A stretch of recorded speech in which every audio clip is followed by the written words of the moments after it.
muka bumi ini yang Allah angkat derajatnya, kecuali masjidku, kata Rasulullah. Kalau kita melaksanakan satu kebaikan apa saja, menolong orang lain, sholat, sodakoh, dan lain sebagainya, satu kali, maka Allah akan lipat gandakan bi alfi hasanatin, dengan 1000 kebaikan, illa Makkah, kecuali di kota Mekah. Hadirin yang saya hormati, Mekah, Madinatul Munawwarah ini adalah 2 tanah haram, yaitu di antara tanah haram Mekah dan tanah haram Madinah. Di muka bumi ini tidak ada tanah haram kecuali tanah haram Mekah dan tanah haram Madinah, dan ada batas-batasnya setiap tanah haram. Dan pada waktunya nanti Dajjal tidak akan bisa masuk ke tanah haram Madinah. Dajjal tidak akan masuk kepada tanah haram Mekah. Maka ini disebut tanah haram. Kenapa disebut tanah haram? Karena haram diinjak oleh orang-orang kafir, diinjak oleh orang-orang non-muslim. Makanya setiap orang yang akan datang ke kota Mekah atau Madinah, dia akan ditanya, mau apa? Kalau dia turis, maka dimasukkan ke Taif. Kalau dia orang Muslim, pasti dia akan beribadah dan dimasukkan ke tanah haram Mekah atau Madinah. Hadirin yang saya hormati, mungkin kalau di Indonesia masalah ziarah ke kubur itu berbagai macam hukum. Ada yang tidak boleh, ada yang membid'ahkan, tetapi ada yang menyunatkan. Bagaimana kalau misalkan kita ziarah ke makam Rasulullah SAW? Maka di dalam haditsnya Rasul telah bersabda, "Waman hajja falam yazurni faqad jafani." Barang siapa yang melaksanakan haji atau umrah, lalu dia tidak ziarah kepadaku, lalu dia tidak ziarah kepada makamku, faqad jafani, maka orang itu sombong. Bagaimana kalau kita disebut sombong oleh Rasulullah, padahal kita sangat memerlukan sekali syafaat fi yaumal qiyamah, pada hari kiamah nanti. Makanya ada yang mengatakan bahwa ziarah ke makam Rasulullah adalah wajib ketika kita melaksanakan haji atau umrah, ketika kita ke Madinah. Makanya kita kenapa ke Madinah dulu? Karena kita ingin ziarah ke makam Rasulullah SAW.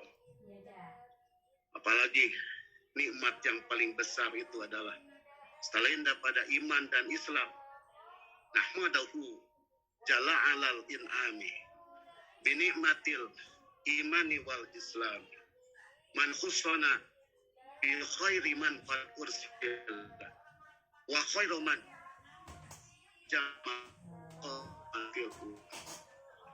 Jadi nikmat yang paling besar itu sebenarnya juga besar nikmat itu. Kita punya pekerjaan, kita punya nikmat, punya gedung, punya perusahaan dan sebagainya, itu nikmat yang paling besar. Kesehatan, nikmat yang paling besar. Tapi semuanya nikmat-nikmat tersebut kita akan tinggalkan ketika kita mati. Yang kita bawa adalah nikmatul imani wal Islam. Tetapi nikmat iman dan Islam ini tidak ada gunanya kalau kita sangat buruk kepada Rasulullah SAW. Dan kita tidak akan bisa iman dan Islam ketika Rasulullah tidak diutus ke muka bumi ini. Maka oleh karena itu setiap hari Maulid, kita mengadakan perayaan Maulid Nabi dan sebagainya. Apakah kita sudah datang ke tanah haram Madinah ini? Masa kita tidak melaksanakan ziarah ke makam Rasulullah SAW? Yang pertama kali kita itu harus ziarah ke makam Rasulullah SAW. Daripada yang lain, daripada belanja, daripada yang lain.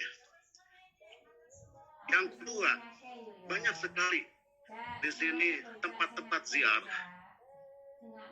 Bahkan pernah Rasulullah berkata begini, "Wa man yazurni fi mauti, kazurni fi hayati." Barang siapa yang ziarah sewaktu aku meninggal, dia ziarah, itu sama saja ketika aku masih hidup, berziarah masih hidup. Makanya banyak sekali tidak usah kaget ketika seseorang ziarah ke makam Rasulullah, dia nangis, nggak bisa mengucapkan salam, dia nangis,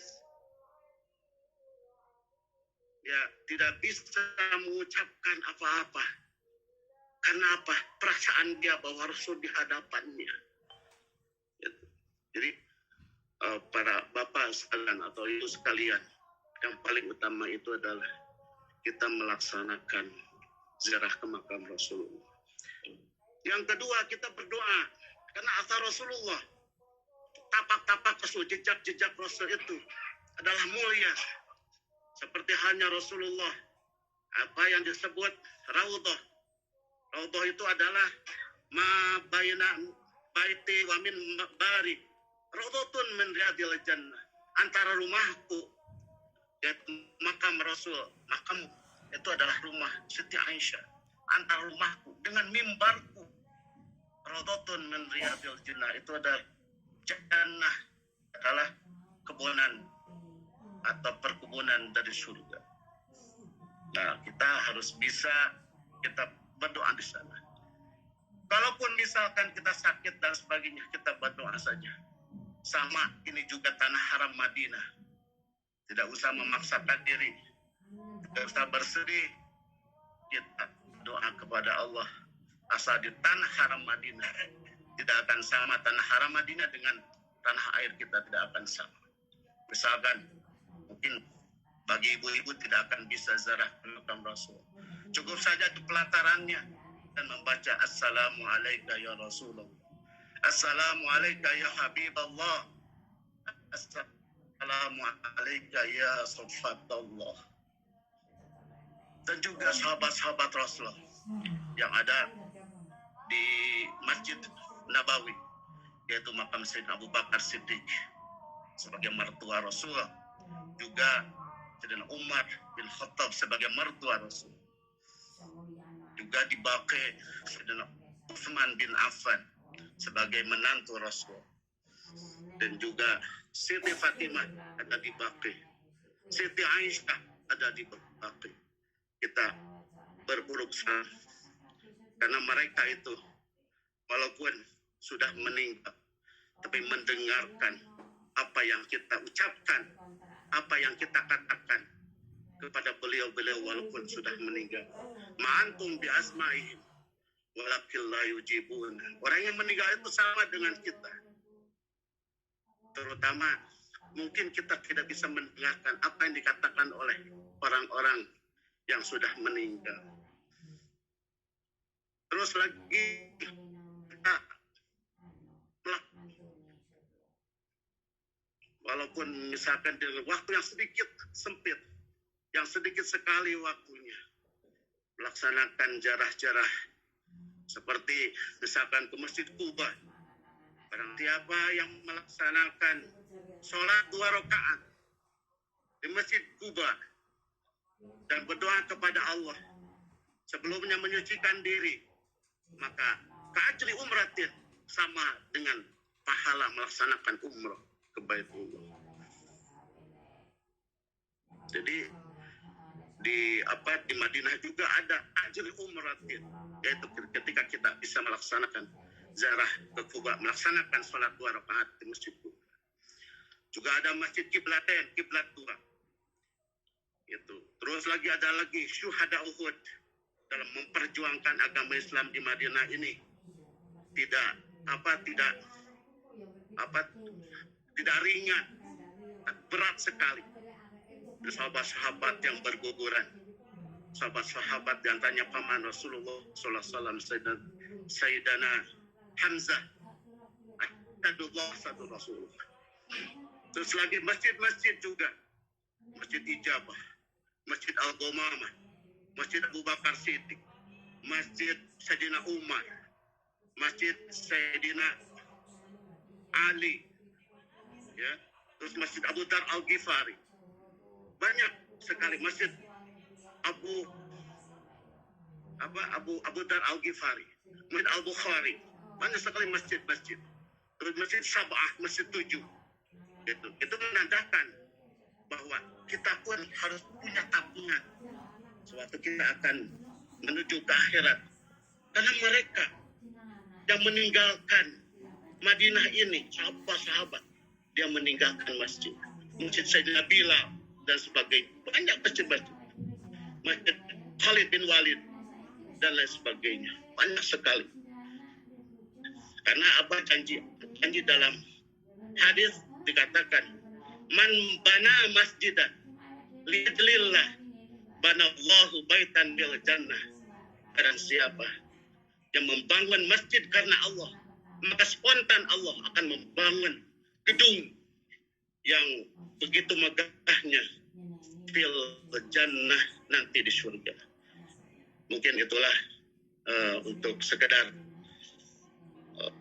memberikan tausiah dari kami.